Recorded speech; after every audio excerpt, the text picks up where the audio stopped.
we're gathered here to talk all things Slapface. The film had its UK premiere at Fright Fest. It's about to head over to Grimfest. Are you guys excited to have this film out in the world and finally be sharing it with audiences? We're over the moon. We were so excited. We put so much heart and soul into the film. It was a wonderful effort. It was made with a crew that I've worked with for years and years and years. So it was really like making a movie with your friends. And then a cast that I was so delighted by. I was so gratified that August said yes to doing the movie because I wanted to work with him really badly. And to have gone through post in the pandemic was a really weird and interesting experience. Like everybody was in isolation. And I think one of the things that helped the producer, Mike Manning, and the editor, Katie Dillon, and I was to have something to do during the pandemic. We were working on this movie while everything was going crazy outside the window. So to be able to show it in proper theaters, like at in Leicester Square at Fright Fest, where audiences could have a chance to sit in a darkened room and respond to it on a big screen. It's so meaningful to us because the movie was made for other people. August and I didn't make it to ourselves to pat ourselves on the back. We made it as a shared experience for others. So when we were hearing the stories out of Fright Fest that people were terribly moved by the project and were crying and were sitting in their seats quietly after the screening, I know that meant a lot to us because that was certainly the effect that we wanted to have. We wanted to tell a story that was tragic and moving. So I couldn't be happier. And Manchester as a city is deeply meaningful to me because when I was August's age, a lot of the music that I was listening to was from bands that came out of Manchester, like Joy Division and New Order and the Happy Mondays and the Smiths. So for it to play in a city that was so artistically meaningful to me is deeply gratifying. And I guess obviously, the film started as a short. At what stage did you decide that this idea had legs and you wanted to adapt it into feature? Well, it's actually in reverse of that. There was a feature-length script, and I was trying to get it made for years. And at the time, movies like Hereditary and The Babadook hadn't come out yet, so there was no real frame of reference for this sort of dysfunctional family, character-driven horror, and people couldn't really picture what the monster looked like. You would send it to people, and because it has a little bit of a modernized Grimm's fairy tale element to it, people were, didn't know quite what to picture. I had a page-long description of the monster, but everybody was like, "So it looks like Shrek?" And I was like, "No, it looks like a witch." So the short film really came as a result of me putting that script away and saying this film was probably not going to get made. And the director of photography, Dominic Savilli, suggested that we get together, and do a little crowdfunding and make a short. And so we did an 8-minute version that had a couple of the elements of the story. And I told myself that even if the feature never gets made, at least I will have told this part of the story. So it did film festivals for 3 years, and it was that situation where a producer named Joe Benedetto had seen the film and read the script and got it over to Mike Manning, who responded to it. And then Mike said, "All right, let's go make it." And he found the investors, and then we went about casting, and that's how we found August, who I must tell you was as I said before, he was the top of all our lists. The casting director, Carolyn Sinclair, and Mike Manning and I all, you always make a list of all the actors that you want to get in the movie. And I knew that August was a really special young man. He's really smart. He's extremely emotionally available. He was very experienced from a lot of TV work. It helped our movie that he had some horror cachet from doing The Nun. But most important to me was that I thought he was a great actor. So we made an offer to August, and while we were waiting, we had to have backup. So we saw all these other very talented young people audition, but they never had all the ingredients of the character. They had some of them, but it's very hard for 12-year-olds to access grief and rage and trauma. And August is neither grieving nor traumatized, but he was able to access those feelings in a profound way. So I was enormously happy when he said yes. I knew then that we had all the elements we needed to make a good movie.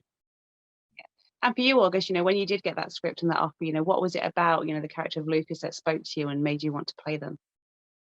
So I am in love with horror. So at the time, I just recently did The Nun.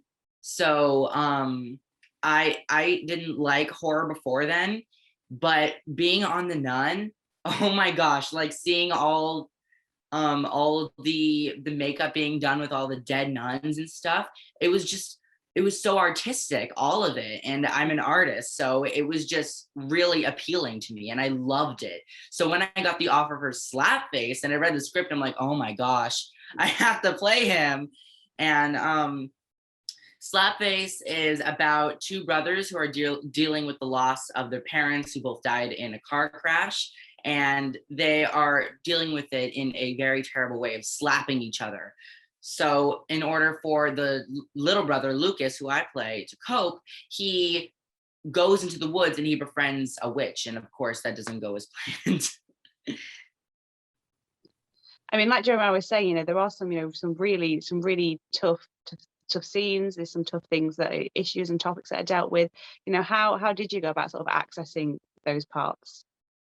So especially in the last scene, I'm not going to give any spoilers or anything, but when we were filming the last scene, it was really late at night. Everybody was stressed out and the camera wasn't working and stuff. And I had the idea to break the fourth wall at the very end. And I asked Jeremiah, should I break the fourth wall? And even though all this other stuff about like stress and stuff is going on and like with, and he said yes. And then we actually did that last scene, that last little clip in 2 takes. And that, I believe the first take is the one that you see in the movie. Is that correct? Is it the first? It was the first take that you saw in the movie because everything was there. Mm-hmm. And with all this like going on, it was just so easy to get those emotions because all those emotions were already there everywhere. Like I just took from that because I was already there. I was in the moment, so I would just take the emotions from what's going on around me and I would just implement it in the scene. And of course it should look great on camera apparently. So I mean, one of the things when there are quite a few stunts in the film, and our stunt coordinator Matt Kerr was very sensitive with the actors. There are these scenes where the brothers are slapping each other. It's their game, it's I will slap you as hard as I can, and you will slap me back as hard as you can, as a way to clear away the pain and the grief. So when you're doing a scene like that, it's so important for the actors to feel safe, so that they can access the darker and harder emotions. So I was so happy that we, in pre-production, we had a stunt day where we worked on all the slapping games and we worked on all the fight scenes so that all the actors knew exactly how it was going to happen. They knew that they were going to be perfectly safe. And then they could play the traumatized feelings. I don't think that there's any benefit to having actors on the set working in a state of siege environment where they feel afraid for their own safety. It's only when they feel perfectly safe that they can play the pain and the trauma and the hard stuff that we were doing in this movie. Yeah. I mean, one of the things obviously that the film is built on and that I really loved was, this incredibly complex relationship, between these two brothers. There's every sort of gamut there. There is the love, but then there's also, I guess, like there's a bit of resentment and stuff towards one another given the situation. Did you guys, have much time to sort of work on that relationship? Because I know that oftentimes, actors are sort of thrown together, very last minute. It's the hardest thing, most of the time on movies, You have actors and they're thrown together and it's like, all right, you've been married for 20 years and action. You know, it's absurd. You know, it's like, how can you build a deep and meaningful relationship that way? So once we'd cast August, we did do rehearsals. You know, we did a little bit over Skype. And then when August arrived on set, we did some rehearsal like with August and Mike Manning, who plays his brother. And then we did some rehearsals with August and Lucas Hassel, who plays the monster, so that we could build a backstory and build those relationships so that by the time they were on set, it was informed and that Mike and August could have that older brother, younger brother relationship. And it helped a lot. They just got on immediately. It felt like they forged a very close kinship right away, and just became really good friends. And by having this friendship, underneath the tough scenes that are happening, you also feel the love that they have for each other. There's a lot of compassion between the characters in the movie, which I think is ultimately why it's a tragedy. Like when bad things happen to people who are trying to be good, I think that's the element of tragedy in the movie. Mm-hmm. Yeah, for you, August, you know, what's your relationship with Mike? Yeah. So as he said, we actually all sat down at a table before we even started filming, and we were literally creating the backstory then. And we were thinking maybe they died in some sort of car crash, because it's not completely expressed in the movie. So we were able to play around with it. And I feel that also because we had a few days before we filmed, we were also able to get to know each other better. So it would be easier for us to access the feelings, like, as you said, of like friendship and love on camera. And I think that played out really well.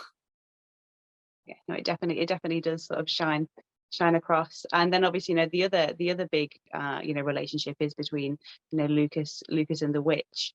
You know, how did you guys sort of go around, you know, creating that? Because obviously you can't you know, you can't see who you're acting against. It's obviously all makeup. Yeah, So, the acting. Oh, sorry. Go ahead. You go first. okay. Sorry. So Lucas Hassel, he's like 7 foot.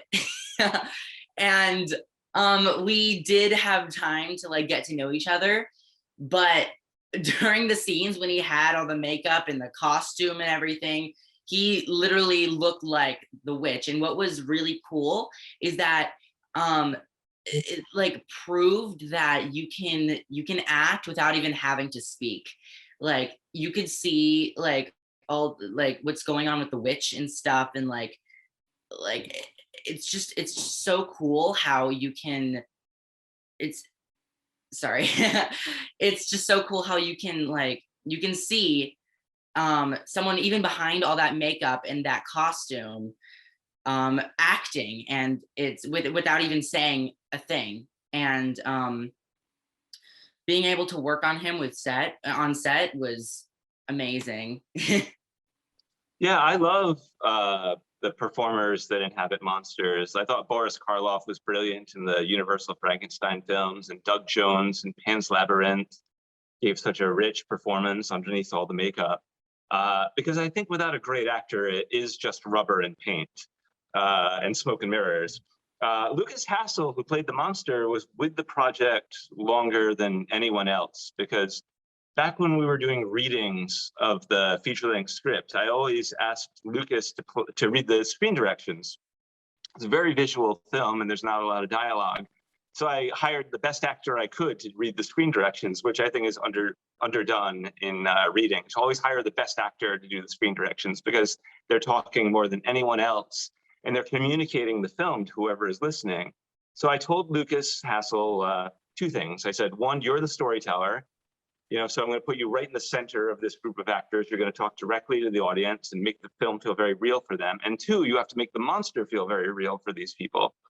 So he did a couple of readings with us, and afterwards he said, if you ever get this movie going, I'd love a crack at playing the monster. I think I really understand her.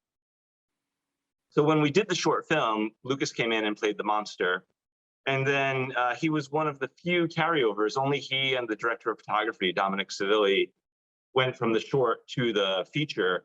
And Lucas Hassel's performance was so informed by years of having read the script and having done the short film. He understood this monster, and he had a lot of great ideas that he brought to the table, like that belt around the monster's waist, which has all the toys and trinkets on it, was Lucas Hassel's idea. And he and Anna Davis and I did many wardrobe fittings together, where we came up with the idea of this very slender robe that looks like the bark of a tree, and this hood that obscures the monster's face to keep the monster mysterious. Lucas Hassel brought so much physicality to the role and made the monster a three-dimensional character. The monster is not just a prop. The monster is one of the three main characters in this drama, with her own wants and needs and desires. And it was so important to us to make that gingerbread witch into a dimensional character and not just the shadow in the background. Even though we keep her mysterious like the shark in Jaws, the monster is a proper character who has motivations that are defined by character. Yeah, and there's almost there's two or three ways that I guess you could read the character of the witch. I mean, I guess one of them would be that, you know, she's almost a manifestation of what Lucas himself is feeling. He's sort of like projecting his own aggression and anguish onto her, and then she's sort of like reflecting it back out. I mean, do you guys have any of your own sort of takes on the witch? Well, always choose both, I say. When I worked with the composer, Barry J. Neely, who was quite extraordinary, he said the theme to this film is uncertainty. And one of the things I really loved in the 1992 Candyman, so beautifully directed by Bernard Rose, is that for much of the film, you don't know if Candyman is Helen cracking up, or if Candyman is a literal manifestation of the fears of Cabrini Green. Certainly that was inspirational to Slapface, because what is worse, if this monster is real and out there marauding and killing people, or if it's a manifestation of Lucas's fevered mind? And, you know, the movie doesn't, you know, it's like when you're doing a story like that, you have to make a choice when you're directing the film. You know, you have to say, this is real and this is not, and we have to stick to it. Because there's nothing that an audience hates more than ambiguity when you feel like the writer hasn't thought it through. So definitely I made a choice and said, you know, whether the monster is real or is not, I stuck with one of those choices and said, this is what it is. And I barreled through the whole movie feeling that way. Now, as for the audience response to it, I like to say that, like, we finished the movie. It doesn't belong to us anymore. It belongs to the audience.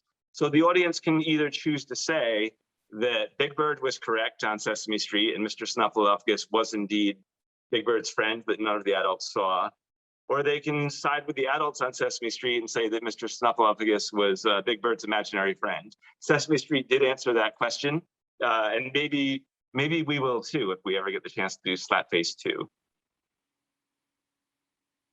I mean, it's one of the, you know, the things in this film is, as much as there is a witch, there are a lot of topics in it that will, you know, touch the lives of audience members. You know, are you hoping that in some way this film might be able to sort of offer some sort of light, some sort of hope? Because I think that it is hidden in the film. I think there is a bit of positivity somewhere in the darkness.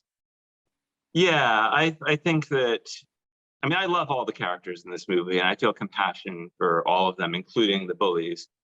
I felt really gratified by the response from Fright Fest, because some of the critics and audience members who got in touch with us said that it brought back all these feelings of being bullied. One of the first interviews I did was with a journalist who said that that bullying was a huge part of their childhood. So when the film was seen, the journalist was just like crying in a cathartic way, in a way where they were profoundly moved by the experience and not shattered by it.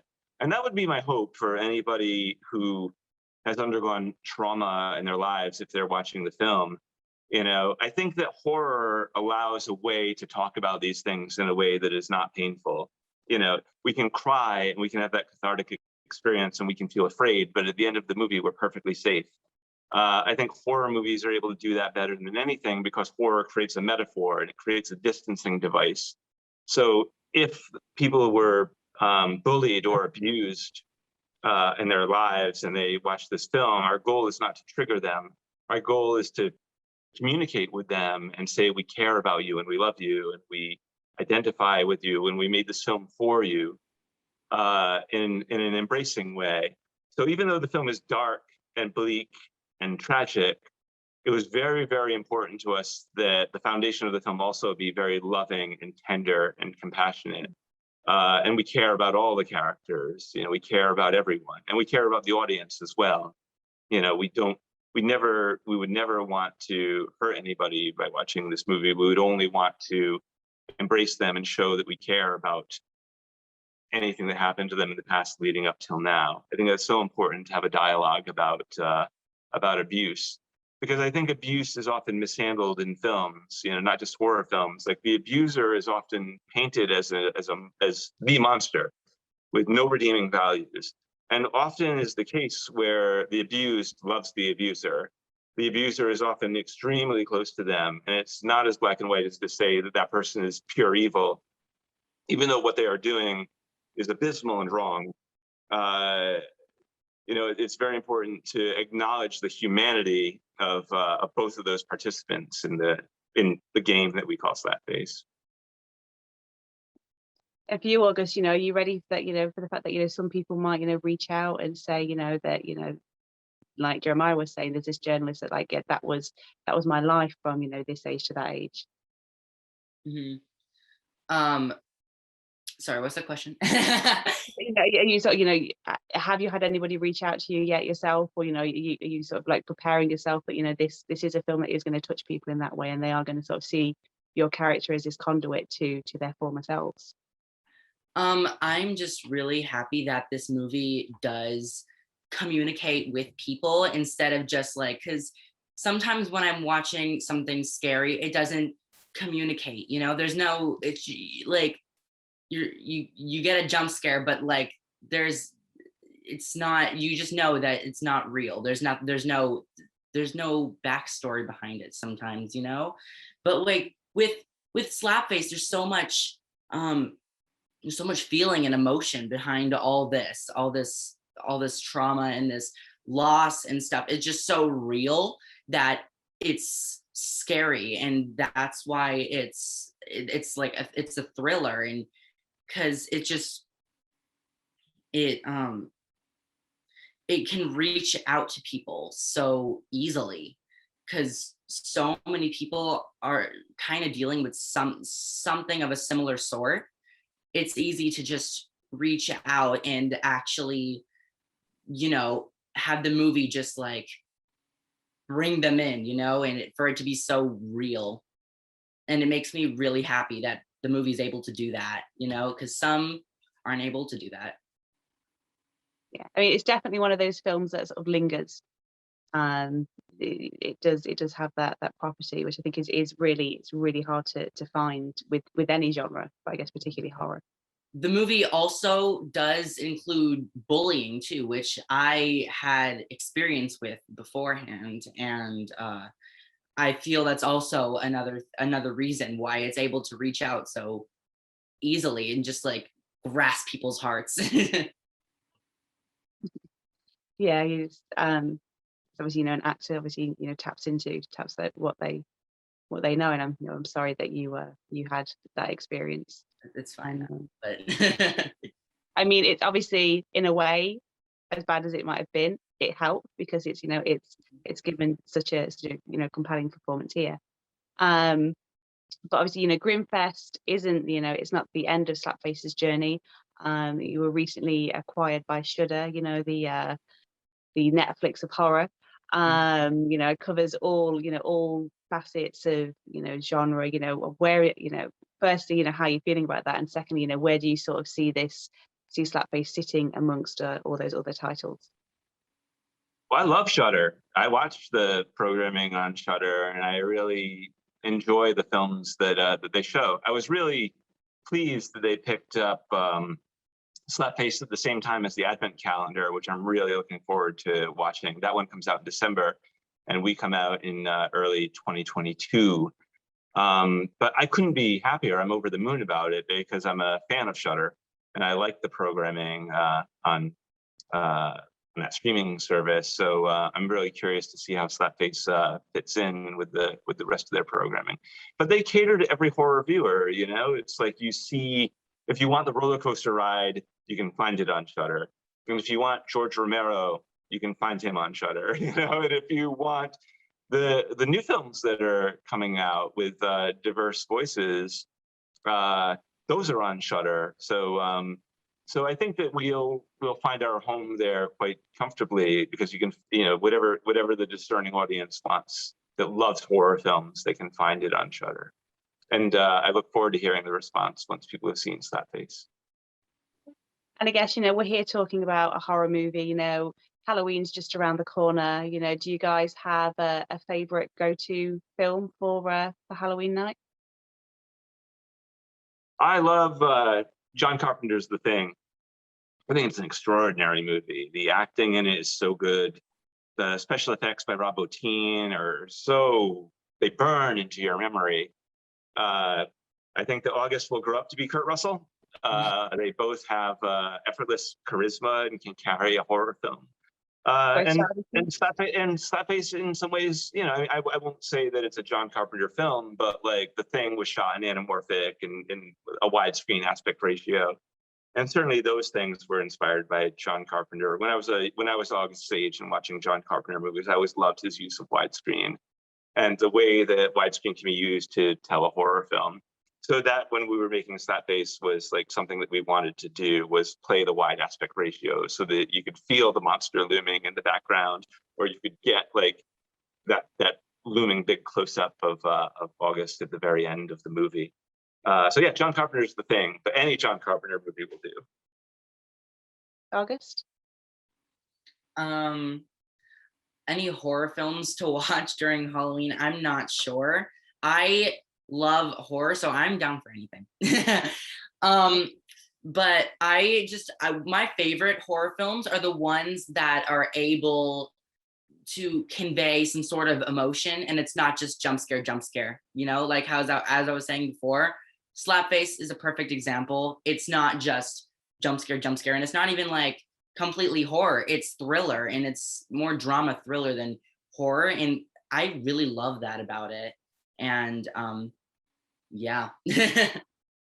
Yeah, if I were to recommend two films, going with what August is saying, you know, I'd say there were two recent horror films that are right in the arena that August is talking about. Rose Glass's Saint Maud, and Remy Weeks' His House, which is on Netflix, are both the most thoughtful and the most emotional horror films that I've seen in many years. I think they're two of the best horror films of the past 20 years. Beautifully written, beautifully directed, character-driven, and with a lot of thought behind them. You know, those are movies that I think will stand the test of time because they scare the heck out of you. But they also have another layer of thoughtfulness, and they have something to say underneath it that resonates just as deeply as the horror. And I think when those movies work, it's like what they're about and what they're really, really about bounce off of each other so beautifully. So their thematic content and their horror feed each other. Yeah, those are two films I would recommend to August and anybody who are reading this article. I'll have to watch this.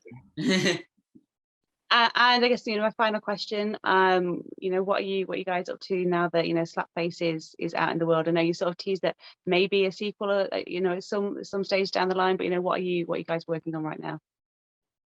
Well, as Orson Welles said, serve no wine before it's time. But so we'll see, you know, we'll see what the future is for Slapface and any continuing stories of Lucas and of the monster. We'll see.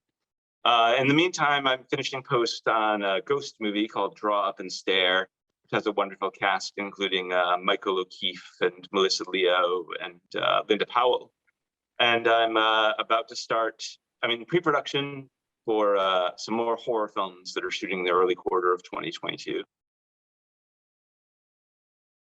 I actually, during 2020, I filmed a short film called Boys, which was just recently in a film festival. the Hollywood Film Festival, I'm pretty sure. And I actually was there to screen that yesterday. So that was exciting to be there. And I saw That's Holly Shorts, right? Holly Shorts Film Festival? What? Wasn't it Holly Shorts? Yeah, Holly Shorts. And yeah, there were a whole bunch of other short films that I really loved and I would hope to see like become something big, like how Slapface turned from a short into a movie. Just like I hope that happens with all the other shorts there. But about my short film, Boys, it's about two boys who get into trouble, and it's mostly also about like how two kids are depicted as people of two different classes. One is rich, one is poor, but they're friends, and the dynamic of the two is also what contributes to the trouble that happens during the movie. It sounds really interesting. I will. I think our time is fast on the end, so I will thank you both for your time, and I will, say to all of us, enjoy Manchester. It's a great little place. Thank Okay, you. I really appreciate it. You're a wonderful writer, and thanks for the thoughtful questions.